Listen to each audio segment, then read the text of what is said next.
Assalamualaikum warahmatullahi wabarakatuh.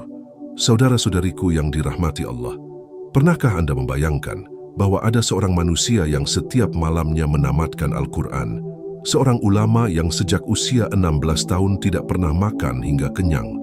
Bukan karena tak mampu, tetapi karena ia merasa kekenyangan bisa merampas kejernihan akal dan keikhlasan hati. Di tengah derasnya arus zaman, ketika waktu malam lebih banyak kita habiskan dengan layar dan kelalaian, mari kita mundur sejenak.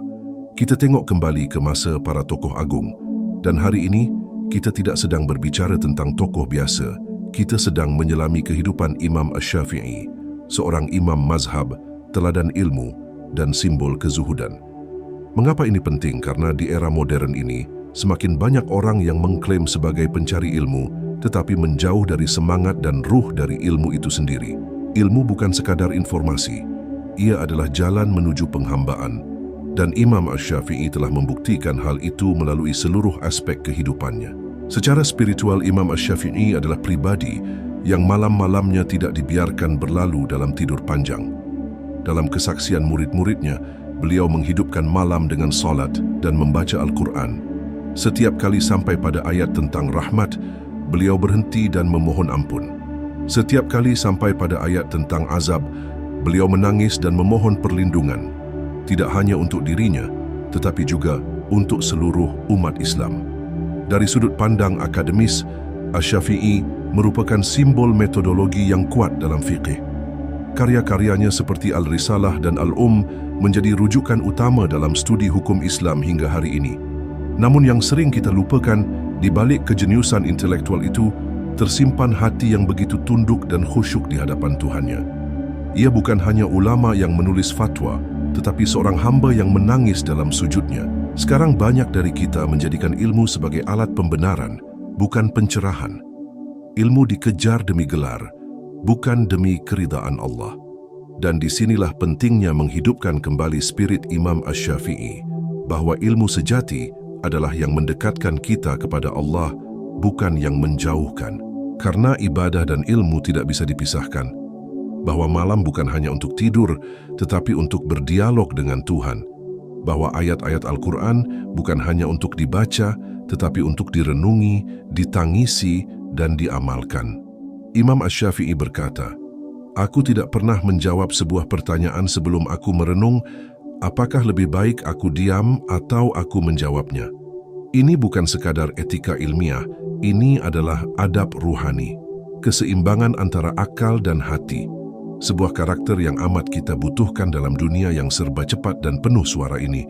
Beliau adalah cermin dari ulama yang hidup dengan ilmu, yang tidak hanya berteori, tapi mempraktikkan setiap hikmah yang ia pelajari.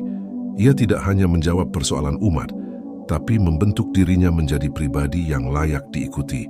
Di masa beliau hidup, dunia Islam sedang berada dalam puncak kejayaan keilmuan. Perdebatan mazhab terjadi di berbagai penjuru, namun Asy-Syafi'i hadir dengan pendekatan ilmiah yang santun dan berbasis dalil. Ia tidak hanya menghafal hadits, tapi menyusunnya dalam kerangka hukum yang sistematis. Namun di balik itu semua, yang paling menakjubkan dari dirinya bukan sekadar ilmu, tetapi adab.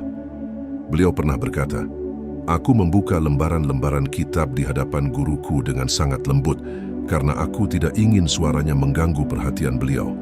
Adab seperti ini, yang hari ini kerap terabaikan.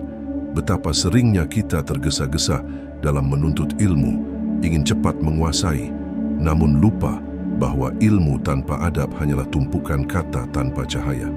Hari ini, mungkin kita memiliki banyak akses, buku digital, kajian daring, podcast keislaman, hingga kelas fikih online.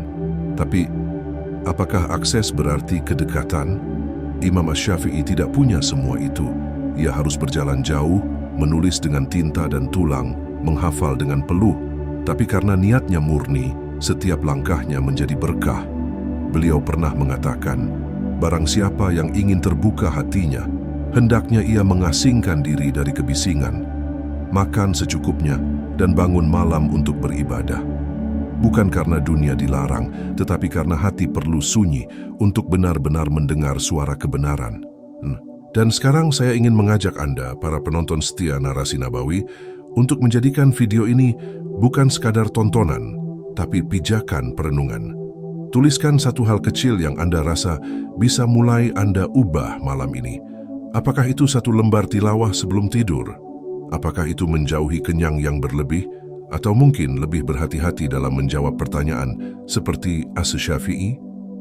Mari kita bentuk ruang komentar ini sebagai majelis ilmu, tempat kita berbagi niat baik, saling mendoakan, dan tumbuh bersama.